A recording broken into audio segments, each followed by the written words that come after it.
Financial account में क्या होता है भाई कि difference between sales of domestic assets to foreigners and purchase of foreigner assets by domestic citizens.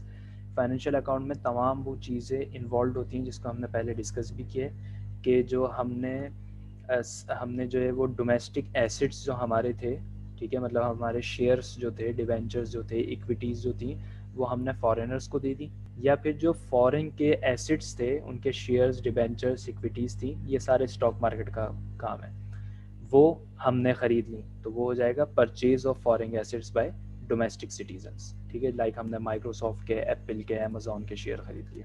इसके अलावा फाइनेंशियल कैपिटल इनफ्लो हमें पता है कि हमारे मुल्क में आना, ठीक है, तो ये मुल्क में कैसे आते हैं भाई, ऊपर हमने डिस्कस कर लिया कि foreigners loan to domestic citizens by acquiring domestic assets. Inflow किस तरीके से होगा कि फॉरेनर्स जो है वो लोन करते हैं डोमेस्टिक सिटीजन्स को उनके एसेट्स लेके। इसका मतलब ये है कि हम जब कोई भी कंपनी है वो स्टॉक मार्केट में जब अपने शेयर्स देती है तो इट मीन्स कि उन्हें इन्वेस्टमेंट चाहिए होती है, ठीक है, तो उन्हें इन्वेस्टमेंट चाहिए होती है, लेकिन शेयर में ऐसा होता है कि वो लोन देते हैं एक्चुअली, और फिर लोन की आप पेमेंट करते हैं जो कि 7% होती है। बैंक से भी ऐसे ही होता है, जैसे बैंक से आप लेते हैं तो स्टॉक मार्केट में आप शेयर के हिसाब से लोगों से पैसे लेते हैं और फिर उन्हें वापस करते हैं, ठीक है, तो शेयर का ये चक्कर होता है। इक्विटीज अलग होती हैं जिसमें पैसा डूब जाता है, ठीक है, और ये प्राइमरी मार्केट की बात हो रही है, सेकेंडरी नहीं। तो फॉरेनर्स लोन देंगे आपको ना डोमेस्टिक सिटीजन को, इट मीन्स कि आपने शेयर स्टॉक मार्केट में रखे और फॉरेनर्स ने ख़रीद लिए, तो फॉरेनर्स ने आपको लोन दे दिया, तो अब क्या हुआ, पैसा यहाँ पे आ गया, तो पैसा यहाँ पे आ गया तो वो कहलाएगा फाइनेंशियल इनफ्लो। ऐसे ही अगर इसके ही कंपैरिजन में हम यहाँ पे बात करें फाइनेंशियल आउटफ्लो में, तो उसमें क्या है कि domestic citizens loan to foreigners by acquiring foreign assets. मैंने माइक्रोसॉफ्ट के शेयर खरीद लिए, ठीक है, सेकेंडरी मार्केट से नहीं, प्राइमरी मार्केट से। जब मैंने प्राइमरी मार्केट से खरीद लिया तो मैंने माइक्रोसॉफ्ट को लोन दे दिया, तो जब मैंने लोन दे दिया तो मैंने पैसे अपने मुल्क के उठा के बाहर भेज दिए, तो वो आउटफ्लो कहलाएगा। फिर दूसरा पॉइंट जो है वो है कि foreign owned assets in the domestic economy are credit. Foreign owned assets in the domestic economy, ठीक है, जब डोमेस्टिक इकोनॉमी में फॉरेन ओन कर लेंगे एसेट्स को, इट मीन्स कि हमने एसेट सोल्ड कर दिए, तो वो इनफ्लो कहलाएगा। इसकी मैं एग्जांपल के लिए दे रहा हूँ, ये फाइनेंशियल में नहीं आता, सिर्फ एग्जांपल के लिए दे रहा हूँ। जैसे फॉर एग्जांपल यहाँ पे KFC खुल गया, ठीक है, जब यहाँ पे KFC खुला तो फॉरेनर क्या क्या किया, फॉरेनर्स यहाँ पे अपना बहुत सा पैसा लेके आ गए, ठीक है, हमने वो जगह उन्हें भेज दी ना, वो बहुत सा पैसा लेके आ गए, तो हमारे लिए कैपिटल इनफ्लो है। ये फाइनेंशियल में ऐड नहीं होगा क्योंकि ये फिजिकल है, ठीक है। फाइनेंशियल में हम इसी तरीके की एग्जांपल से ले सकते हैं कि वो पैसा लेके आ गए, इसमें ज़्यादातर हम जो है वो, और ये बिल्कुल उसी का उलट है कि आउटफ्लो कब होगा फाइनेंशियल कैपिटल, मुल्क से, ठीक है, जब क्या होगा कि डोमेस्टिकली, मतलब डोमेस्टिक के जो लोग हैं, ठीक है, वो एसेट्स परचेज कर लें फॉरेन इकोनॉमीज़ के, एसेट्स परचेज कर लें फॉरेन इकोनॉमीज़ के, तो वो डेबिट अकाउंट में काउंट होगा, ठीक है, ऊपर वाला क्रेडिट अकाउंट में काउंट होगा, तो डेबिट अकाउंट में काउंट होगा। व्हाट डज इट मीन कि अब क्या होगा कि यहाँ के लोग जो है वो 10% से ज़्यादा शेयर खरीद लें किसी फॉरेन कंपनी का, ठीक है, उनके एसेट्स, फाइनेंशियल एसेट्स खरीद लें, तो वो डेबिट अकाउंट में काउंट होगा, और उससे क्या होगा कि फाइनेंशियल कैपिटल आउटफ्लोज होंगे। फाइनेंशियल अकाउंट में जो है, अब हमने करंट अकाउंट के पढ़ लिए कि क्या क्या चीज़ें होती हैं, हमने उसका देख लिया, कैपिटल अकाउंट का देख लिया, उसकी कैटेगरीज देख ली, ठीक है, अब आ जाओ फाइनेंशियल अकाउंट की। तो फाइनेंशियल अकाउंट में कैटेगरीज जो होती हैं वो 3 हैं, ठीक है, एटलीस्ट, कम से कम।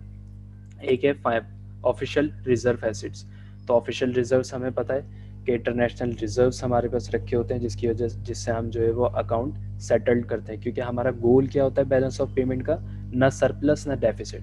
हमारा गोल होता है कि हम जो है वो ज़ीरो आंसर आए बिल्कुल एंड में, तो अगर वो ज़ीरो आंसर नहीं आता तो हम ऑफिशियल रिजर्व से उसको सेटल करते हैं, ठीक है। और जितने भी किस्म के एसिड्स हैं, अदर एसिड्स, वो गवर्नमेंट ओन्ड हो या प्राइवेट ओन्ड हो, पब्लिकली ओन्ड हो। और स्टैटिकल डिस्क्रिपेंसी क्या होती है कि जो भी प्रॉब्लम्स क्रिएट होते हैं ना, ये हम आगे वैसे डिस्कस करेंगे, जो भी प्रॉब्लम क्रिएट होते हैं कैलकुलेशन से, क्योंकि हम डेटा जो गैदर कर रहे होते हैं वो डिफरेंट जगहों से होता है और डिफरेंट टाइम पीरियड में होता है, तो उनमें क्या होता है कि स्टैटिकल प्रॉब्लम्स होते हैं जिसकी वजह से ज़ीरो आंसर नहीं आ रहा होता, तो ज़ीरो के नियरली होता है, तो हम वो स्टैटिकल डिस्क्रिपेंसी में वो ऐड या सब्ट्रैक्ट करके वैल्यू आंसर को ज़ीरो कर देते हैं। अब देखो, हम पहले डिस्कस करेंगे कि स्टैटिकल डिस्क्रिपेंसी क्या होती है। तो स्टैटिकल डिस्क्रिपेंसी क्या है कि डेटा जो है ट्रांजैक्शन का वो आता है डिफरेंट सोर्सेज से, ठीक है, जो डिफरेंट कवरेजेस होते हैं उनकी डिफरेंट एक्यूरेसीज होती हैं और डिफरेंट टाइमिंग पे, ठीक है। तो हम क्या करते हैं कि स्टैटिकल डिस्क्रिपेंसी को हम ये सपोज करते हैं कि हमारी कैलकुलेशन ठीक नहीं है, वो इन 3 चीज़ों की वजह से, एक्यूरेसी, टाइमिंग और कवरेज, के हमने कितना एरिया कवर किया। तो ये यहाँ पे वही बात है कि बैलेंस ऑफ पेमेंट जो है वो सेल्डम बैलेंस इन प्रैक्टिस। इसका मतलब हमारे ये हम ऐसा सोचते हैं और हमारा ये गोल होता है कि बैलेंस ऑफ पेमेंट जो है वो बराबर हो, मतलब आंसर 0 हो, तमाम इंपोर्ट तमाम एक्सपोर्ट्स के बराबर हो जाए, लेकिन ऐसा कम ही होता है, सेल्डम इन प्रैक्टिस, मतलब बहुत शादर होना था। फिर ऑफिशियल रिजर्व्स क्या है? ऑफिशियल रिजर्व्स हम देख लेते हैं, जिसे ऑफिशियल इंटरनेशनल रिजर्व्स भी कहते हैं। Foreign assets held by central government, central bank, sorry, held by central bank, हमारा central bank state bank of Pakistan है। Question against instability the international market. अब क्या होता है कि एक तो हमने अभी पहले फाइनेंशियल जो कैपिटल डिस्कस किए तो उसमें हमने देखा कि जो पब्लिक है, ठीक है, वो बाहर के शेयर्स खरीद रही है या बाहर वाले यहाँ के शेयर्स खरीद रहे हैं या जगह खरीद रहे हैं, फाइनेंशियल एसेट्स। तो यही काम गवर्नमेंट भी करती है और गवर्नमेंट करती है सेंट्रल बैंक के थ्रू। तो सेंट्रल बैंक भी इस तरह से करता है कि वो बाहर के रिजर्व्स खरीद के रखता है, ठीक है। सेंट्रल बैंक के पास फॉर एग्जांपल IMF के SDR राइट हैं, ठीक है, और भी उसने बहुत सारे मुल्कों में इन्वेस्टमेंट कर रखी है, ठीक है। अगर फॉर एग्जांपल हमारा बैलेंस ऑफ पेमेंट का मामला बहुत ज़्यादा नेगेटिव में आ रहा है US की ट्रांजेक्शन की वजह से, तो अगर सेंट्रल बैंक का जो है US में इन्वेस्टमेंट होगी, इट मीन्स कि उसने वहाँ के शेयर खरीद रखे हैं तो वो उनको बेचेगा, ठीक है, मतलब वो उसी की रीपेमेंट्स में दे देगा। तो फिर क्या होगा कि हमारा जो है वो नियर ज़ीरो या फिर हमारा बैलेंस हो जाएगा। तो ये ऑफिशियल रिजर्व्स होते हैं।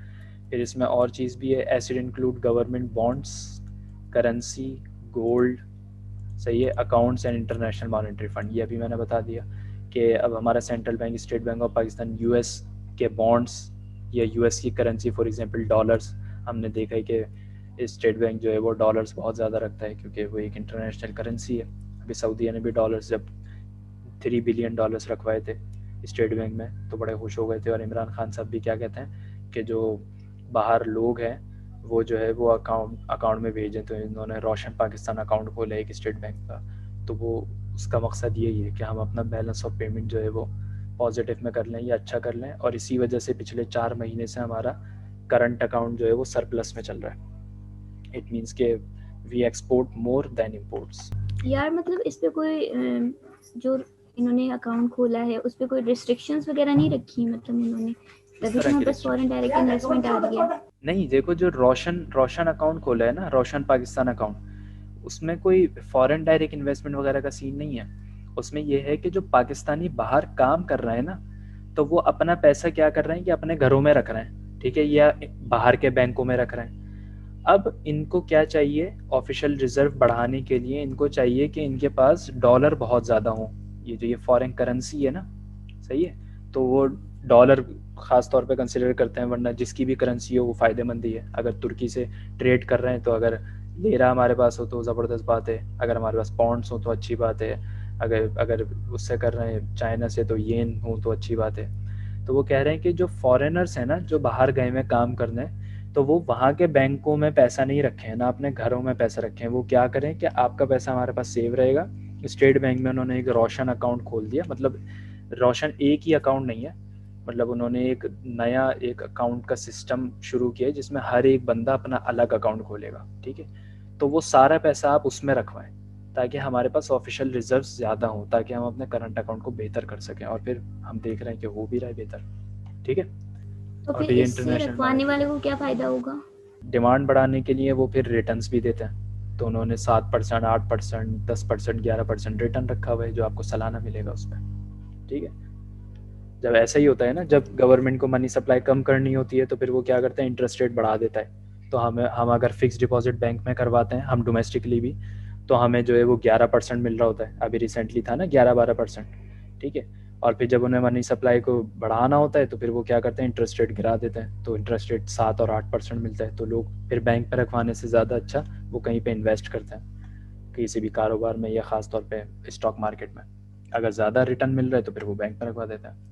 तो ऐसे ही उनका भी सीन है, ठीक है। Official reserve asset owned by sold to government central bank are as credit इसका मतलब ये है कि ऑफिशियल रिजर्व एसिड्स जो हैं, ठीक है, अगर वो ओन कर लिए फॉरेन सेंट्रल बैंक ने तो वो क्रेडिट अकाउंट में होंगे, हमने बाहर उनको दे दिए, ठीक है। और अगर ऑफिशियल रिजर्व एसिड जो है वो ओन कर लिए, मतलब परचेज कर लिए डोमेस्टिक सेंट्रल बैंक ने, तो वो डेबिट अकाउंट में आ जाएंगे, ठीक है। ये तो सिंपल सी बात है, इसको हम डिस्कस कर चुके हैं। बस वहाँ पे डोमेस्टिकली था, यहाँ पे सेंट्रल बैंक है, बस यही तो फ़र्क है। The official reserve settlement balance, जिसको ORS भी कहते हैं, वो मेजर करता है चेंज ऑफिशियल रिजर्व एसिड्स की, ठीक है, और change foreign official reserve acids की इन द कंट्री। क्या आपके पास रिजर्व एसिड्स कितने हैं, मतलब पाकिस्तानी करेंसी, अगर सिर्फ करेंसी भी हम बात कर रहे हैं, वरना गोल्ड भी होता है इसमें और भी चीज़ें कंसिडर करते हैं। अगर सिर्फ करेंसी की बात करें तो पाकिस्तानी करेंसी कितने मुल्कों के पास है, और पाकिस्तान के पास कितने मुल्कों की करेंसी है और कितनी तादाद में। तो ऑफिशियल रिजर्व सेटलमेंट बैलेंस इस चीज़ को देखता है, ठीक है। और नॉमिनस वो होते हैं जिसका कोई मल्टीप्लायर नहीं होता, जो करनी ही करनी है लाजमी, ठीक है, उसका किसी से इफेक्ट नहीं होता है। तो वो क्या करता है कि वो डेफिसिट और सरप्लस नॉमिनस ट्रांजेक्शन्स का मतलब वो ट्रांजेक्शन्स जो बिजनेस और प्रॉफिट मोटिव्स के लिए होती हैं, ठीक है, उनको बाद में गवर्नमेंट सेट करता है ऑफिशियल रिजर्व सेटलमेंट से, क्योंकि तमाम करंट अकाउंट जो चल रहा होता है वो सब गवर्नमेंट तो नहीं करती है ना, उसमें गुड्स एंड सर्विसेज की इम्पोर्ट और एक्सपोर्ट हो रही है, वो तो आम शहरी हम लोग कर रहे हैं। अगर मैं काम कर रहा हूँ फ्रीलांस का, तो मैं सर्विसेज प्रोवाइड कर रहा हूँ, तो मैं इनफ्लो ऑफ कैपिटल मतलब करंट अकाउंट को मैं बेहतर बना रहा हूँ, ठीक है, एक्सपोर्ट्स कर रहा हूँ मैं चीज़ें। वाह, मुझे खुद नहीं पता था मैं गवर्नमेंट कितनी मदद कर रहा हूँ।